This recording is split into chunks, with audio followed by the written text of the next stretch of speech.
Hello and welcome to By the Altar. My name is Ashirai Maposa and I'm here to welcome you to is this episode 5, I think? But yeah, listen, I've just been so consistent and I'm so proud of myself. Just give me a round of applause wherever you are. But yeah, this is just a platform where we share the Word of God. We talk about Christian living, how God wants us to live in His ways, just strengthening each other, edifying each other's faith in this walk of Christianity. So if you're new here, welcome. Also celebrating 1,000 subscribers. Yay! It's just exciting. It's nice to have small little milestones as we grow. It's encouraging and yeah, it just gives you a little bit of confidence that God is in it. So yeah, welcome and we will dive straight into this episode. The aim always is that these should not be long videos, so let's get into it. So this time I thought to just share something that's, a day-to-day type of thing. So I'm a mom and my daughter recently turned 5. And yeah, it just really got me thinking a lot about parenting and just, just had me thinking, what have I learned? Have I grown in this journey? What do I need to improve on? And yeah, I just want to share a couple of things that came through my mind and just a couple of lessons that I've personally learned in the past couple of years.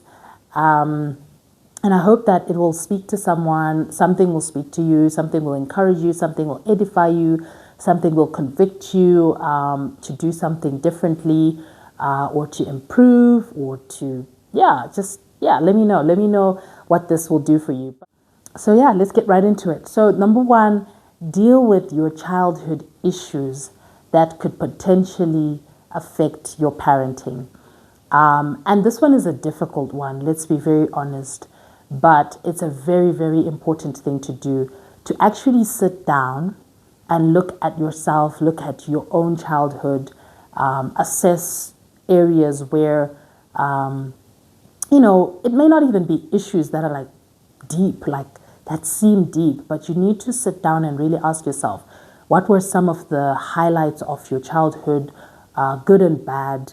What were some of the things that stuck out in terms of your childhood as you as a child, or how you were parented, or the relationship between your parents, or relationship with siblings, whatever it is really, what are some of the things that stood out? And to assess those things quite honestly and introspectively and see where that could affect you as a parent. Because sometimes we project our childhood traumas and our childhood experiences, good and bad, on our children.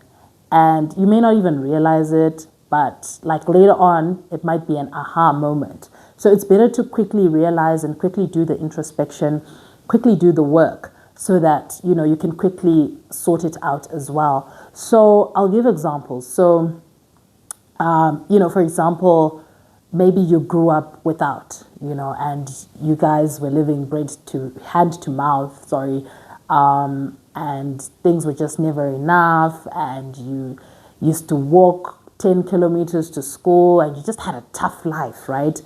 And then when you get married and you have your kids, all of a sudden, you work hard because of, where you came from and you don't want to go there, and you have your children and then you start spoiling your children like, no, my children will never do ABC because I grew up without, so I want my children to have everything, and you spoil them and you give them everything, and, it's good, but sometimes that can actually end up messing up the child because now you're spoiling them. It's like they should never feel any form of discomfort. They must never feel poverty. Everything in their life is just overcompensated for. And that's not the reality of life, because when they grow up, you're not going to be there to defend them all the time. And so it's things like that that you need to kind of sit down and ask yourself, am I that type of person who, because of what I went through, I'm like, never, my children will never go through this. So I will do everything in my power and in my strength to make sure my children never go through this. And is the effect of that good, or is the effect of that bad? So I just something to just introspect and think about. Even anger, maybe your parents used to fight a lot and you're just this angry person and you shout and you lash out at your kids and you don't even understand, like, where is this coming from? But it's stemming from some child experience that you had that you probably didn't deal with because you thought it wasn't a big deal. So it's really important to sit down and ask yourself, what were the highlights, good and bad, and how can these affect your parenting? If it's a good affecting, awesome. If it's a bad one, then you might want to sit down and, kind of relook and re-strategize how you can be a better parent in spite of what you went through as a child. Because yes, our past experiences make us and all of that, but we shouldn't let our past experiences then break our future, right? And especially the future of our children. So that's one thing I've learned. And it's not an easy conversation to have because no one ever wants to say they've had a bad childhood or that their parents didn't do well in certain areas, but it's important. You need to introspect and just go through that process of looking at yourself as a child so that you can be a better parent. Number 2, screen time is bad. Okay, I know everyone's like, I'm switching off. Okay, well, excessive screen time is bad for little kids. And to be honest, I get it. I'm not sitting here judging you. I totally get it. But it's something that we saw in our daughter. We introduced tablets and phones and a lot of screen time when she was young. And honestly, it was just out of not really knowing, out of, we've got so much to do, just take the tablet and entertain yourself. But we didn't realize what it was doing to her development. So only a little bit later when she then went to preschool, which was like maybe 2 years, did we start to realize that, she generally doesn't talk much, just general development issues. And I remember we went to a session they had at this school about screen time. And we sat there and we were like, oh my goodness, this is us and we need to change now. And I mean, now she talks. She doesn't stop talking. She's extremely an intelligent child. She loves to play, she loves to jump, she loves sporty stuff and all of that. But at that stage, if we hadn't actually gone through that session, we would never have realized the implications.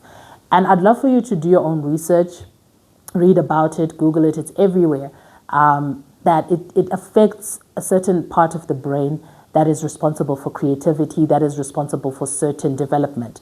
And so when they stay glued to the TV for 5 hours, 7 hours in a day, or whatever it is, it affects the way that that part of the brain develops. And so their speech is delayed sometimes. Sometimes it's gross motor skills type of thing. Sometimes their creativity is just nullified. And yeah, I know it's difficult. That's why I'm saying I get you, but moderation. Moderation, just give it to them in moderation. And look, to be honest, we then also never made the mistake of doing it again with our second one. We just made sure that she would never own a tablet at a young age. And yeah, it's a difficult decision, to be honest, because it's easier to just keep them entertained that way, but it's actually affecting them so much. So, you see a lot of people be like, oh, I don't know, my child is just not developing, they're not talking, they're not this. But, they're so excellent with the phone. They know how to change YouTube channels and they know how to go to By the Altar and like her comments and subscribe. They know all these tech-savvy things. But, yeah, maybe the reason why they're not developing is because they're spending so much time learning the tablet because they're on it all the time. So moderation is good. I don't know what that looks like for you, but moderation, cut off the excessiveness and just give it in moderation. Find ways to entertain them. There's so many, these kids, once you actually just give them the leeway, they will do the most creative things. You'll be amazed. Let them go outside. We grew up going outside and no one knew where we were until 5 p.m. when we come home and our feet are ashy and all of that. Let them be kids. Let them go outside. Let them experiment. Let them do what they're going to do with supervision, depending on how old they are. Let them do what they need to do and go outside and play with other kids, organize play dates, get them bond paper and colors and coloring books and paint and books and dolls and doctor sets and a cooking set and a fire truck. I don't know, whatever it is, get them things that will just entertain them and leave them and say, you know what, no screen time, go and do your play. You'll be amazed at the creativity that kids just carry, and we've just locked it in screen time. So I know it's hard, but choose your hard, because it's also hard when your child doesn't develop. It's also hard when you now have to pay a lot of money for occupational therapy and all that sort of thing. But it's also hard to entertain them. So which hard do you want? Pick your hard, which is also another lesson in childhood all throughout. Just pick your hard. Which hard do you want? But it's really something worth looking into. And yeah, just improving as a parent. Number 3, what they see is what you get. Children model what they see. They literally come to us as a blank canvas, absolutely blank. And they begin to model everything, from the way we speak, from what we speak, from the way we act towards others, to how we converse, what we do we go to church, our habits, how we walk, how we talk, everything. They model what we see. And sometimes it's so easy to look at that in the good, but you also have to start thinking, if they're modeling so much of the good, can they also see some of the bad, right? One of the things I love about my kids, they pray for each other. They pray. They can just come and just say, oh, Mama, I just want to lay hands on you. Oh, Dad, I just want to pray for you, and it's because they see us doing it. They see that. But then you ask yourself, okay, they see that, but do they also see the time that I get frustrated? I remember this one time. I remember this time when we were driving to school. I was driving my kids to school, and then someone cut me off. And I was like, this monkey. Forgive me, but I was like, this monkey, right? Like, you're cutting me. And my daughter was perplexed. She was like, Mom, was there a monkey in that car? Like, she just couldn't understand. Why are you saying someone is a monkey? But all those things, they can see it. They can see how you respond at a traffic light and someone, is slow to move and you're like, move. They can see all of that. All those things are being projected onto them. And they're learning impatience. They're learning being selfish. They're learning all the little things that we do. They can see and they model what they see. So be so deliberate about who you are. It's not even just about being deliberate about, I'm not saying start being what you're not, or start pretending or putting up a face when you're with them or around them, but be intentional about being a better person, because when you're genuinely a better person, they also catch on to it. When you're someone who helps others, instead of just always being self-centered and selfish and no, I don't want to share this. Don't come to my house. If you come to my house, when are you leaving? This is just enough food for us. All that, they can see it, and it then manifests and translates to them in their own lives. And then later on, you're like, no, this child is so selfish. I wonder why, right? So be very deliberate about yourself. Be very deliberate about being a genuinely good person. Be the person you want your child to be. Prayerful, so pray. Kind, so be kind. Patient, so be patient. Hardworking, so be hardworking. Whatever it is you want your child to mirror, you have to be it first, genuinely, and not just putting up a front. Be that genuinely. So yeah, these are some of the things that I've learned. Obviously, there are a lot of lessons. Man, I could do part 5 of this. There are many lessons. I'll throw in a bonus one. Invest in creating memories. Invest in creating memories for your children. Invest in it. Memories outlast material things. So yes, it's great that you can buy them a new bicycle or a new moving car or a tree house, and great, but what are you going to do to create memories around the things that you've bought them? So you put up a tree house, but every Thursday we have a cup of tea with the dolls in the tree house. That's a memory you're creating. Every Friday we go with the bicycle to the game park, Haka game park, and we ride our bicycles. That's a memory you're creating. It's not enough to just buy them things, but create memories, invest in memories, travel with them, take them around the world, let them see the world, and you see the world with them. Create memories for them. Traditions, Christmas, what do you do? Easter, what do you do? I don't know, whatever it is, create memories for your children. It's just so important. I, for one, am so much on that because I lost my mom when I was a teen. And I know the importance of just creating memories. It's nice for them to remember you. Even if you die at 80, it's nice for them to remember certain memories. And they will then also model that with their kids, and it will become a tradition, and they will not have to deal with childhood traumas. They'll be dealing with the good things that you created for them. So that's just my 2 cents. I'm not an expert at this. I'm just giving you insight on what I've learned. And I mean, I love parenting. I love being a mom. I love my kids.